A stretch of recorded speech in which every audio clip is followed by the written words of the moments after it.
Hi, I'm Heather Roberts. I'm Veronica Adams, and we are 1852 Media.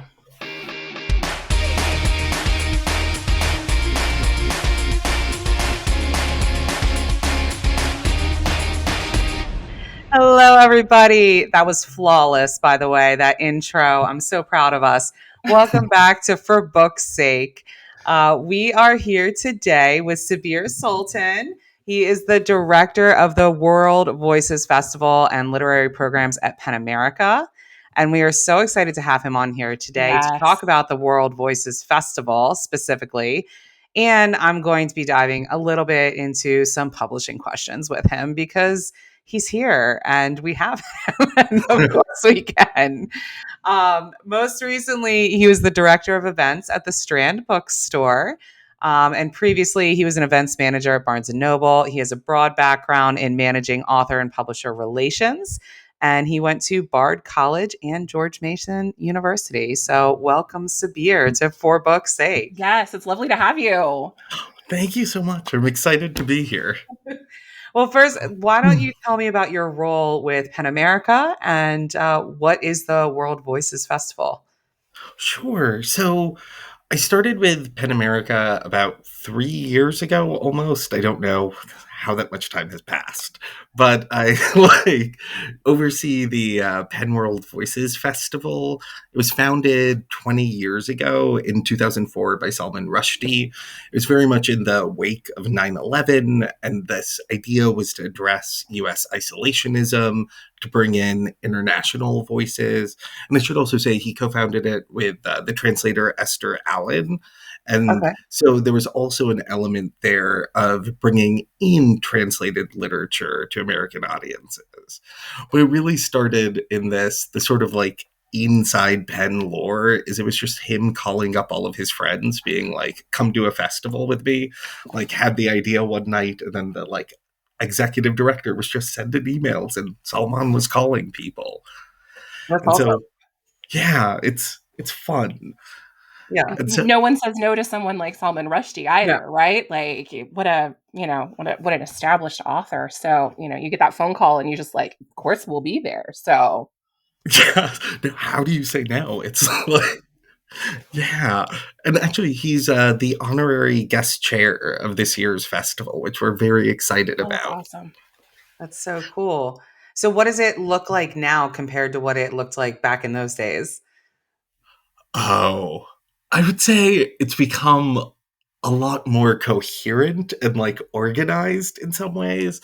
Like the festival model, and this was like really up until the pandemic, Mhm. was spread all over New York City. Like there were a lot of events centered in the village, given its sort of like history of writers, the beatniks. Like it has such a like storied lore, but there'd be events in the Bronx, there'd be events in like a Queens museum. So people would go all over the city and it would be like 60 events over the course of a week. And then now we're saner. Or like they have a festival director who gets more tired more easily. So it's like 35 events over 4 days. And they're all centered within Greenwich Village still. And it's a lot of fun. We're still keeping that same vibe of like trying to bring books into areas where they're not necessarily expected. So there are like some classic event spaces, like we'll do the Strand Bookstore or work with the New School. But we'll also do like fun things like we're in La Mama, Joe's Pub, like at the LGBTQ Center. And so it's really trying to bring these like programs to people where they are and like invite them in. Nice. Is it mostly speaker or panel? Like that's what it is structured as? I know a little bit about the festival. I know you're Oh yeah. moderating a panel, but Yeah, well, it is mostly panel conversations, I would say, and that's partially I love a panel conversation. yeah, Yeah, love yeah. what is the one that you're doing? Can you remind me? Yeah, I'm doing Bringing Back Books They Love with Joyce Carol Oates and Carmen Bayusa. And the idea behind that panel is they both recently re-released books they'd written like in Joyce's case, I think almost like 2 decades ago, and then Carmen's over a decade ago. And so it was really, as I was looking at these two books, starting off with this question of like, why? Like, why go back? They're both like so prolific. I think combined, they probably have over 60 books. Yeah. Yeah. And so that's sort of the bit of the question which will animate the conversation. Why are they returning to these books? How does it sort of factor into their evolving tastes as writers? They've moved in such different directions over the years across books that I sort of want to dig into that a bit. Yeah, no, that's fascinating. I mean, we could have a whole conversation about that right now, but I'll save it for the festival. Let's just get out there. When is the festival and where can people buy tickets? Oh, perfect. So the festival is April 30th through May 3rd. And if you'd like to purchase a ticket, you can just go to www.worldvoices.pen.org. Okay, awesome. I wanted to make sure we got that in there while we're talking about it. So, in the first few minutes, in case we lose any listeners later on, now you know. Now you can go buy tickets and go see. I mean, you have an amazing author lineup coming up. I mean, Thank it's you. yeah, no, it's really incredible. You have a lot of incredible authors. What is I'm not going to make you choose, but what is one that you're most excited about, other than the one that you're moderating? Oh, that's like I feel like I know. it's Sophie's choice. You could use a couple. Like, what are several that maybe you're most excited about this year? Well, I'll say one, and I was actually just on a call with the authors earlier trying to plot out the conversation, is towards a trans aesthetic, which is like looking at if there's a through line between like community and like the transgender community and the craft of these authors and like their aesthetic choices. And we have some legends on it, like Kate Bornstein, Jenny Finney Boylan, Meredith Talusan, Bishak Som, Oliver Radcliffe. So I'm really excited for that conversation. I'd say another one which has sort of captured my imagination the past couple months is Heartbeats and Heroines. It's a romance panel at the Hey. Strand. Yeah, and it has Ali Hazelwood, Nisha Sharma, Priscilla Oliveris, and then Katie Holt. Oh, great authors. Yeah. Yeah. Yeah. I think like that one was fun because it started off with this. Have you heard of halal romances? I don't know if I No. have. Okay. I have a friend who is super into them, and so she was sharing these books with me and like talking about how romance in these books is structured very differently. So sort of like in some ways like related to like religious principles, but like the marks of the love story look different. Mhm. And so it just sort of engendered this question for me of how does romance look different based on culture, based on faith, Yeah. and like what are the markers in there? So I'm excited for this conversation to sort of dig into that a bit. Gosh, I'm gonna have to go find one of these halal romances as soon as we're done recording because mind Yeah. blown. I didn't know they existed, and what a fascinating way to turn romance on its head. What we think of as a romance and blend it with a different culture, a different religious tradition, something that a lot of romance readers probably are not exposed to. Right. Fascinating. Yeah. Yeah, and it still has those sort of like same what I like understand to be the classic like Mhm. hallmarks of romance, the happy ending, the sort of like empowering, or I shouldn't say empowering, but like sort of like celebrating women's like bodily autonomy. And so yeah, it just seems like ripe and rich. I love it. Yeah, that's super fascinating. I too had never heard of Yeah. that specific subgenre. I've heard of a lot of subgenres of romance, Yes. not that one. Absolutely. No, that's really really cool. What I have to ask, what drew you to the world of literary programming and events? How did you find yourself in your position? I think very luckily like I like, moved to New Yeah. York and was a paralegal, and it was miserable. I have never hated anything more. And so, like, I quit that. Yeah. And then I quit at a bad time and couldn't find another job. And, like, ended up at Barnes and Noble. And then it just sort of like migrated from there. Like, I started working in events there, and then moved to a different Barnes and Noble and did events, and then the Strand. And then Yeah. I didn't even know festival director was a job until someone at Penn told me it had posted. I was like, what? You pay someone to do this? It's like I'm getting away with something.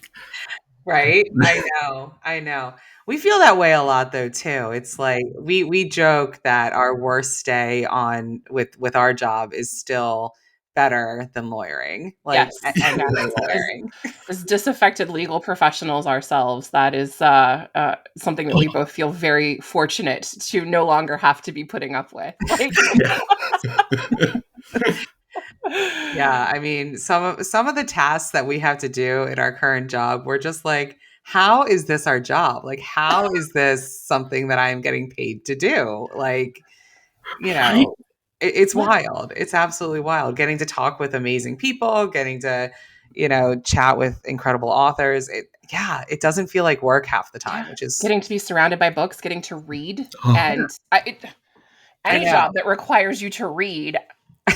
Lawyering also required us to read. I'm sure being a paralegal required you to read a considerable amount too, but there's a big difference between case law and briefs and the yes. general world of both fiction and nonfiction writing, right? So, yeah, Oh, yeah. 100%. living the dream now. Yeah. Right. Nothing is exciting about a contract. Like, nothing is exciting about a contract. Give me any book. Like, Absolutely. Yes. Yeah. 1000%. We are on your side for that for sure. What would you say has been something, did you just take the template from past years and are trying to implement that? Or have you tried to craft anything new as being the director of the festival now? yeah, I think one of the goals, and I think we're still like working towards accomplishing this, is making it more like multi-format, more multi-genre, and or genre is the wrong word there, but I think having events that are across like artistic disciplines. Mhm. So one of the cooler events, or I shouldn't say cooler, but one of the cool events we have is with this like Afghani muralist group, Art Lords. And so they're going to be in Union Square creating like a public mural that people can just like walk up and start to paint with them. Like they have it sort of sketched out, but it's going to be really exciting. So I feel like that's a fun addition. No, that's Yeah, and really cool. It's almost like how do you narrow it down, right? Like I bet you have so many things, so many ideas that you could do that it's got to be pretty challenging to narrow that down. yeah. Well, we sort of like approach curation with like author first. Mhm. So we'll start sending invites out to just like authors that are exciting or interesting or whose books we've read and liked. And then as it starts to come together, there are sort of like innate groupings that form and like commonalities and themes across books. And then there are some where it's like, I have this idea. I want to make this event happen. And so like I'll start like curating directly towards that. No, that's very cool. That's very cool. I sit on Mhm. a tiny festival up here in Vermont, the board of a tiny festival. It's called the Green Mountain Book Festival. Oh, And we're doing a speaker series over the next year instead of an actual festival. Just arts and oh, humanities funding is not what it once was. Um, so we're sort of trying to figure out the best way to, share humanity with the community in the most sort of economical way possible, right? And to highlight literacy and all of that. But we even find as, we're planning festivals and, in this small space that we have, like, it's very challenging to narrow down what you want to highlight because there's so many amazing authors. There's so many different panels that you could do, so many genres that you could yeah. focus on. I can only imagine in a place like New York how much of a task that is to really pull together something that, you know, has notes of everything, but also is cohesive, you know? No, I hear you, but I will say being in New York makes it much easier. There are I imagine. so many writers who live here. Like, and because people always or authors always start off their like book tours in New Yeah, York too. true. There's a good like timing makes my life easier too, I'd say. Yeah, that's true. Do you guys have partners at all with the independent bookstores in New York? Like, how does that work? Yeah, so I mean, I come from like an independent bookstore. I do not buy anything on Amazon, so all we do is partner with independent bookstores. Like No, that's awesome. this oh, I'm sorry. No, I just said that's awesome. Yeah, I'm excited. Like we have events with the Strand, Postman's Books, McNally Jackson, the Center for Fiction. So all of the like New York indies. It's Mhm. exciting to bring them in and to like be able to work with them. That's really cool. It's almost like a celebration of publishing and literacy in New York City. I mean, there's so many events happening in New York like all the time. How Yeah. do you guys narrow down what, do you consider other dates, or do you just decide this is when we're doing it, and do you do it at the same time every year? Do you just pick dates? How does that process work for you guys? So it's tricky. There's like this actual festival circuit of dates.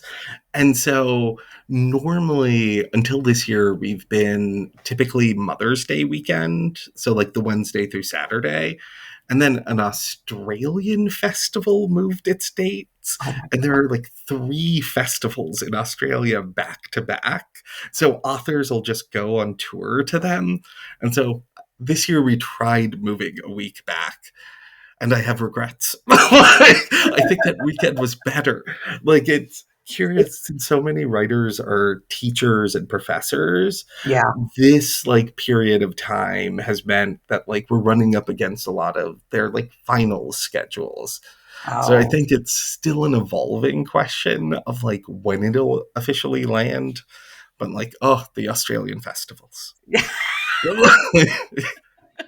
No, it's valid because there's always, I mean, when we were trying to choose stuff up here, like I said, much smaller scale, but even we were struggling. So I cannot even, I'm thinking of how in a place like New York City that even can come together in a way. You just sort of have to pick a date and stick, which obviously you've done. Yeah. But I mean, there's always so much going on in New York City. But it also provides you, like you said, so many more opportunities because there's so many authors there, and you just have the places and the people to partner with to really make it a cool success. And there's so many more people who can attend your events. Yeah, that does help. That does help. That does. How do you select which voices and themes to feature each year? Do you have like a committee? Or is it like, Yeah. can people submit? So we have people reach out and submit, and I'll say probably starting in the fall, I'll do publisher meetings to sort of ask publishers what they have coming out, both in the spring, but any authors they want to highlight. And then we collect a lot of PDFs, and we have three other curators who work on the festival. Louise Steinman, who oversees our LA curation, Andy Tepper, who helps with New York, and then my colleague Sarah Dillard. We just sort of read the books, we come up with ideas, we meet weekly, we talk about them, we talk about what's interesting. Because it's pen, there's always an element of what are our free expression events? How are we talking about censorship and the repression of writers? So it becomes, there's always that sort of vertical within the festival, but outside of that, there's a lot of room to play. It's really fun. No, that's awesome. It's a dream job. It really is. Like sometimes I'm just like, I love this author. Like I think my first festival, Ben Okri, we were able to get. Mhm. And just since I was a kid, I was obsessed with it. My parents wouldn't let me read his book. It would just like sat on the shelf. They were like, it's too adult for you. And then I got to have an event with him. It was sort of insane.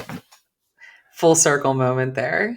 Yeah. Um, No, that's so cool. What do you hope that those that attend the festival, that they take away? Like, what do you hope that they get from any of the panels? Oh, I think like a range of things, and a range in the sense of like what we all get out of books, like excitement, adventure, like an expanded sense of self, an expanded sense of possibility. I think I want people to have an experience. I want them to like in not only be able to have fun, but to also leave thinking more broadly, and of course at a basic level be aware of more international authors. I think that's one of our like fundamental missions to the festival is to introduce international authors to American audiences. It is a World Voices Festival after all. Yes. So that is sort of the point. At least I would hope. But no, I think that's really important too. In the times of today, as where oftentimes we hear in the news where it's very American insular thoughts and Yeah. feelings that there is a world out there and we need to connect with them, and doing so through books is a wonderful way to do that, whether through fiction or nonfiction. But you looked like you had something to say, Veronica. Did I cut you off? Well, no, not at all. I was just going to interject when the opportunity arose and ask, in what ways can festival guests and attendees expect to see sort of the vertical present in the programming this year? Pen America's commitment to free expression and their fight against censorship. In what ways is that going to be part of the panels or the programming that's taking place this year? Oh, yeah. So I would say on our opening night, and this is an event I'm super pumped for. We have Disappearing Acts, Censorship in American Theater. And so it's like with Lynn Nottage, Carlisle Brown, Moises Kaufman, and Lisa Cron. And this was something Lynn actually brought to us. And it'll be such a I think it's like a fun and interesting event in the sense that we don't often talk about censorship in theater and the ways that like high schools and colleges will like edit text based on like local governments, the way it's often used to sort of silence LGBTQIA plus voices, and like histories that are real, but like now politicized in a way. Yeah. And so that event I'm really excited for. I'd say another one in that vertical would be our closing night event, which will be moderated by our current co CEO, Summer Lopez. And it's about journalism under siege and the way sort of government attacks on journalists give license to these other actors, whether that's like troll farms online or bots online, to just sort of attack these journalists. And that one, I think, is part of the reason I'm excited is we have Rana Ayub, who's a Washington Post opinion writer, but has written a lot about the Indian government in ways that have somewhat endangered her. And we also have the writer Patricia Evangelista, who will be joining us virtually for that event. And she wrote a book last year called, oh, the title is escaping me, but she was sort of chronicling like Duterte's government in the Philippines, war on drugs, and the way so many innocent people were swept up in that. And Mm. so that feels like a conversation which seems particularly relevant in this moment where we see that news organizations have been like sued by Trump or the Trump administration in the past year, and like what it means for journalists to report the truth in an environment that is increasingly hostile to them. Yeah, yeah, that makes total sense. And that's pretty fascinating topics and panels that you're going to be having. I wish I Yeah, lived in New York. we'll post them all after, or not all of them. I would say like about a third, a couple of months after the festival on YouTube. Like with Excellent. Yeah, our hope is really to just expose people to these writers. The tickets are always low cost, so like under $20, over half of the events are free. We just really want people to come and like celebrate writing and celebrate reading and have fun with each other. That's amazing. Let's see. what else can I ask you now that I have you here? um, what advice would you give to emerging writers, authors looking to engage, with these types of events? I mean, on a basic level, I'd say reach out. And there's also, we have a team at Penn, which I actually think you emailed or interviewed my colleague Sabrina Beta. Yeah, Yeah. yeah. Yeah, Yeah. yeah, and they work on like book banning. So if authors are being affected in that way, they can always reach out to the Freedom to Read team. They do incredible work. They also, I believe, work with Authors Against Book Bans and this wider coalition. And then, depending on what the authors are dealing with, or depending on their interests, I think there are a wide variety of intersection points. We have these fantastic writing programs at Penn, Dreaming Out Loud, which is focused on migrant writers, immigrant writers, and then Emerging Voices, which is an online fellowship which links up emerging writers with more established writers to get mentorship. And like all of these programs are free, writers are paid to take part in them. We really feel like writing in itself is work, it should be compensated accordingly. So that's even our approach to fellowships. That's I mean, that's amazing. I'm constantly surprised, pleasantly so, with all of the offerings that Penn America has. I mean, you guys do so much work within advocacy, within the industry, as well as putting on events like this and having those programs for writers. It's constant. You guys are such a powerhouse. Thank That, you. I'm surprised in a good way every time I hear about a new program that comes up. Yeah.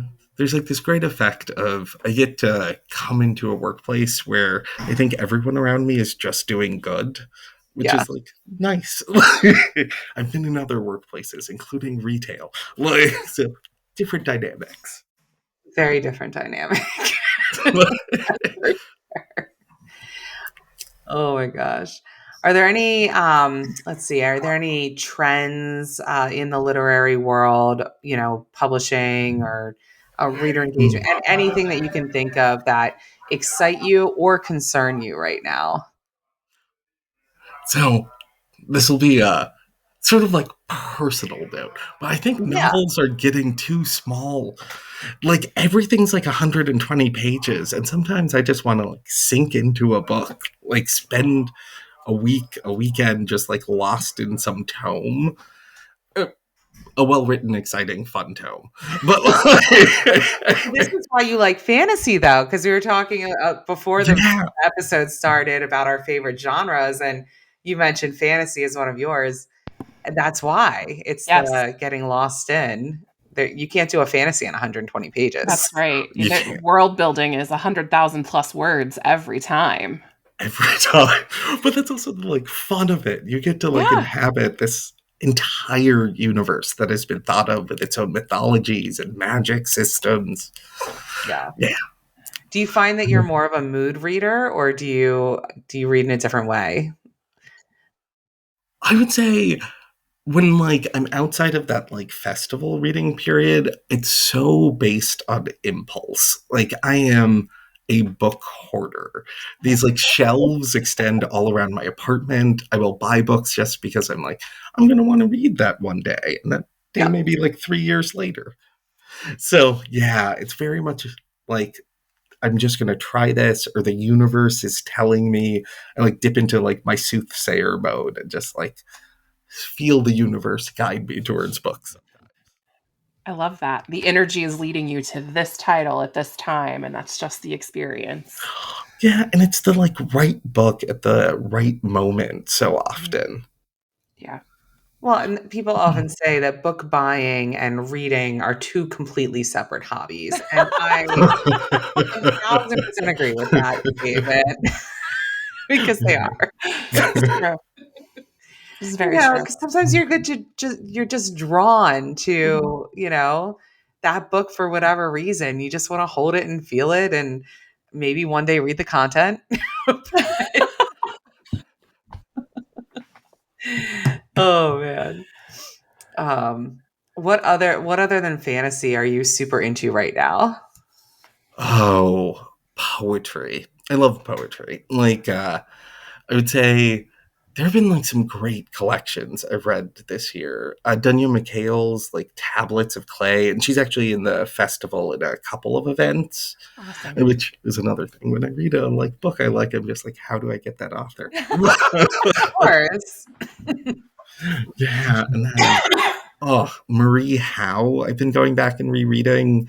She has this book, What the Living Do, which is sort of it's a heavy collection, a lot Mhm. about grief, but like the poems are so lovely.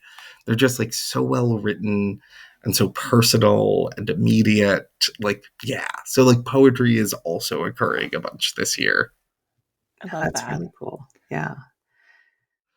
Do you have a question, Veronica? No, oh No. no, not this Oh, time. Not okay, this not this time. To that end, I have another one. You were just mentioned a couple of authors that, you have and writers that you personally read. Who would you say are some of the, under the radar writers or voices that you think more people should be reading right now? Oh, that is a fun question. So let's see. I would say the French author Edward Louis. I went through like a phase with him last summer where I was just kind of obsessed. It's a lot of it's four books, sort of autofiction, some are memoirs, where he's talking about his sort of rural upbringing in France and this sort of toxic masculine culture, the way it like impacts his own coming to terms with his queerness and his gay identity. And then it's also layered with this sort of, or I would say his later books are layered with this political analysis about the like sort of like social structures, which like force this like overly hyper masculine culture on these like working class people in France. And so that was fantastic. I've been obsessed with him. And then I think I It's read a re- lot of oh, sorry. no, no, go ahead. What would you say? What were you saying? Oh, I was gonna say I tend to read a lot of like popular authors, so I feel like my recommendations would like overlap with several people. But I'd say Sayaka Murata, the Japanese writer, she's fantastic. Her stories are like strange and funny. Um, I don't know if they would count as under the radar, but Adam Hazlitt, he just had a book come out this year, Mothers and Sons, Mm. which I think his last book was maybe a decade ago, but it's a story of this like man who's a immigration lawyer sort of like struggling with this like repressed memory of kind of his first gay romance like ending in someone dying, and like he thinks his like mother is aware of like the impact and like effect of it on him, and so their relationship is strained. They haven't been talking, and like meanwhile his mother has like set up this all women retreat for sort of like spiritual cleansing, but it's just like this really good novel, like funny in parts, sad. It has that entire dimension of the things we don't say to each other that just become Yeah. part of our personal narratives. Yeah. Yeah. Yeah. So sorry, I could No, it go on. I sounds love reading. amazing. Yeah. I'm getting I'm some taking notes recommendations. right now. Yeah, Like, exactly. Exactly. No, we get, we work so much in the romance industry that oftentimes I don't look outside the industry to see, what else is trending or other mm, recommendations of titles that I should really dive into. So I'd love getting, new recommendations, and those sound amazing. yeah. Well, I might turn that question back on you then. What would you both recommend as like under the radar romance authors you think I should try? Oh, this is hard. Under the radar. Hmm. Yeah, I know. Oh gosh. Well, and now knowing about your special interest in fantasy generally, there is so much Yeah. romantasy out there that is a Hmm. nice blend of your already engaged interest and romance at the same time. Gosh. Oh, Let me Heather, think where do of we start? I know. Well, you have these are not under the radar. These are massive names. Obviously, Sarah Yes, J. Maas. of You course. have Sarah J. Maas, and then Rebecca Yarros with The Fourth Wing and all of that. She's only on book 3 though, so we're in the middle of a series. So if you're picking it up, Oh, just know that there's cliffhangers and it's going to be a time. But she can take all the time that she wants. It's fine. It's fine. But I actually did just read a fantasy or romantasy somewhat recently that I thought was really quite fantastic, and I'm trying to remember the name of it. So I'm looking it up right now.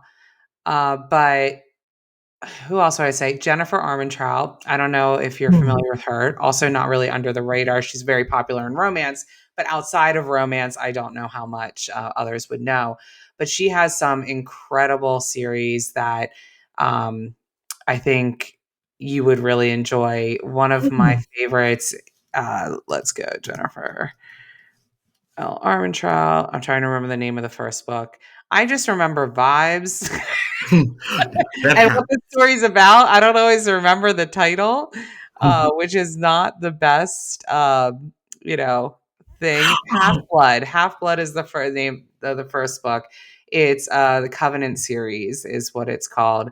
Um, and it starts out a little bit YA with a 17-year-old, and she, she it's about how, I mean, I don't want to give it away, but there's, you know people that have been descended from gods and mortals, and then there's pure bloods, there's half bloods, and there's obviously elements, that you can probably surmise of some discrimination amongst that sort of grouping.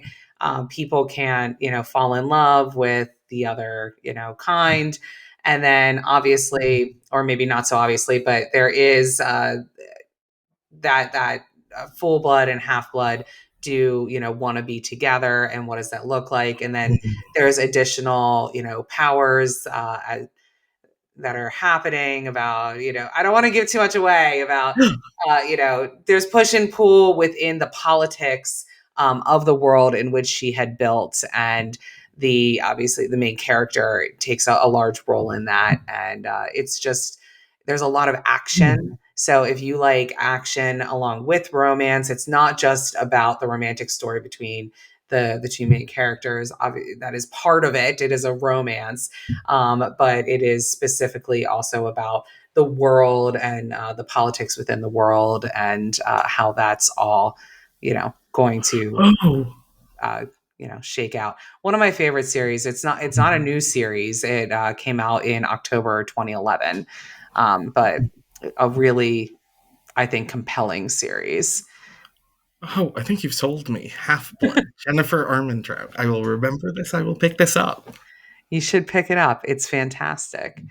Veronica, do you have one while I'm trying to find this other one that I can't remember? Oh, well, so as you were talking, I was thinking less about romantasy and romance and more about women's fiction and the paranormal women's fiction, and how it sort of has become its own little subgenre within paranormal romance and or fantasy, urban fantasy, if you will.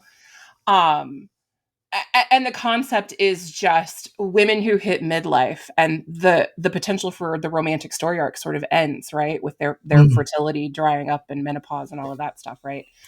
And so it's women entering this magical time in their lives where they're no longer just mothers and wives and nurturers and caretakers, but they are witches and vampires, and they kick butt, and they are out here, maybe in some series, having a liaison with a fellow witch or wizard, and there is a romantic subplot, but it's really more about the empowerment and the world building and the magic and all of that. And the first thing that came to mind was KF Breen's Leveling Up series. It's just sort of like the anchor of that subgenre, if you will. And there are several other authors who've written it very well, but hers is the first that comes to mind. So, Oh, I will look her up. That sounds great. yeah. Heather, did you think of the other one that was escaping you? Yes. Hold on. Here she is. There it is. It's Stacia Stark. And I was messing up Oh, her last name. A Court This Cruel and Lovely is book yes. one. And she's not as well known as some of the other, bigger romanticy authors.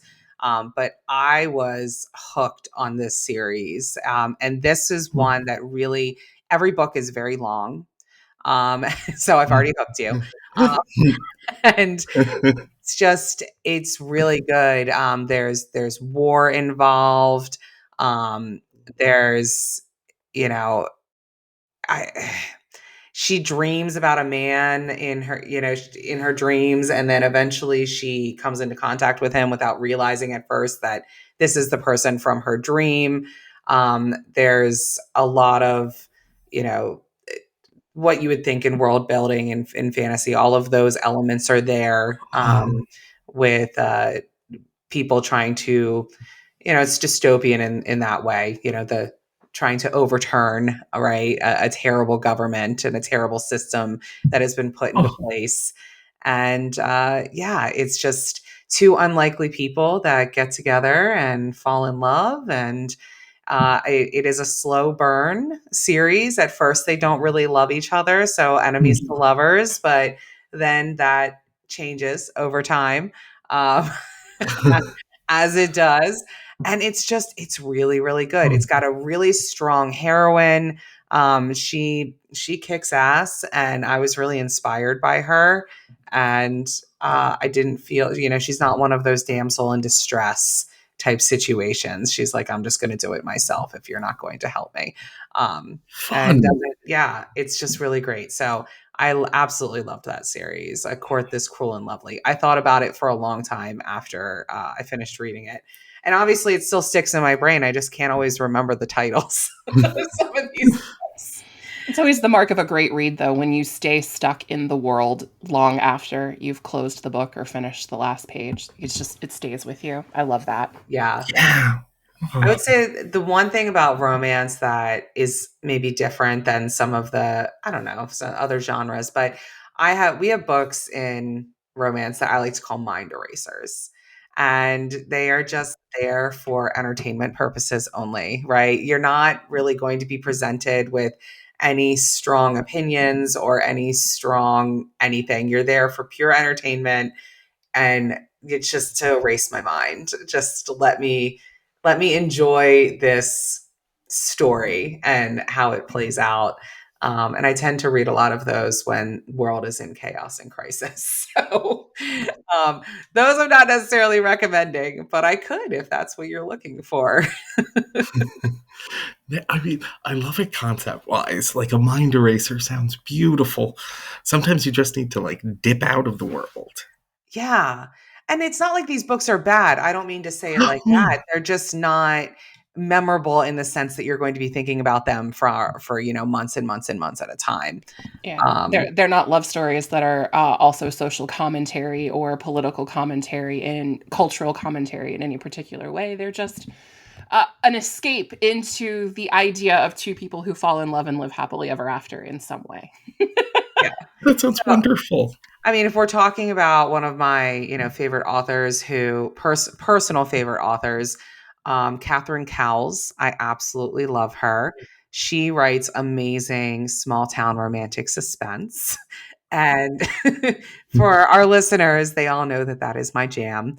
That's my personal jam. So, excuse me. Yeah, just really great stories. I couldn't really tell you all of the characters in all of the stories. I've read them all. If I started reading them again, I would remember it. But I just remember how they make me feel, and that isn't that the point of a good book, right? Oh, 100%. That's it exactly. Like until I started working at bookstores, I did not remember book titles or authors. It was just like, oh, the vibes, the way this just like captured me. Yeah, yeah, yeah. No, and obviously, well, Mm. I remember titles on books I'm actually working on. Fuck Um, yes. Stuff that I read for pleasure. My husband will be like, "What are you reading?" And I'm like, "Honestly, I don't know. Hold on, let me look at the title of it." Yeah, I don't always. Don't always look at that. It's just, yeah, it's vibes and how you feel and all of that. But I love that about books. And I also love that it seems like there's an endless supply, right? There's Oh, no way that we can ever read all the books that are in existence. It's just not, no, yeah. no, there's no way. And there are new books every Tuesday. Like I, Tuesdays are magical. It's the best day of the week, is it not? yeah. Well, and in indie world, there could be new books every day. I mean, you add in all the indie authors, it's even more. It's crazy. So no, that's really really really cool. Okay, I will end it on one question. One question left. What behind the scenes moment or something from organizing the event that was maybe unexpectedly magical to you? Oh, I mean, I don't know if this quite qualifies, Sure, but it's like whatever. Chimamanda Ngozi Adichie saying yes. Like when we invited her to the fest, I mean, like she's done stuff with Penn before, and I think before I started there, but like she is an author who is just so incredible. Like it was mind blowing that she said yes. Yeah, Yeah, that's amazing. That's amazing. I You love just that. float on cloud nine after that happens. right. And then I think the moment I'll actually just like leave my body is like on the event when I get to meet her, and then like I don't know what'll be happening, but I won't be here. My Yeah. body will be like. Your body will be, but you will not be here. You'll have to make sure to get a couple photos so that you can look back and be like, no, that actually happened.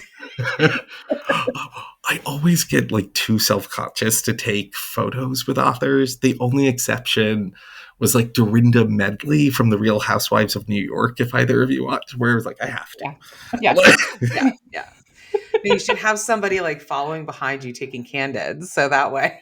Yes, enlist a trusted friend or, an associate from Pen America to just follow you around and snap those shots you're too afraid to ask for. You're right. This is what I'm gonna do. Maybe like cut this part out in case she's listening. Yes. Yeah. Yeah. Yes. It's someone from the marketing department because that's like, straight Perfect. marketing gold right there. Yeah. Yeah. No, I love this. I have strategies in place. I'm gonna get that photo. This is great. Well, Sabir, you have been an absolute pleasure. Yes. Thank you We're so so much for happy. coming. Yeah, so happy to have you. Can you tell everybody again when is the festival and the website again? The festival is going to be Wednesday, April 30th through Saturday, May 3rd. You can get tickets or register for events at worldvoices.pen.org. And Heather and Veronica, this has been so much fun. Like, Okay. really, it's been such a pleasure. Thank you for having me. It's You our are so pleasure. Thank you welcome. so much. Yes. Thank you so much.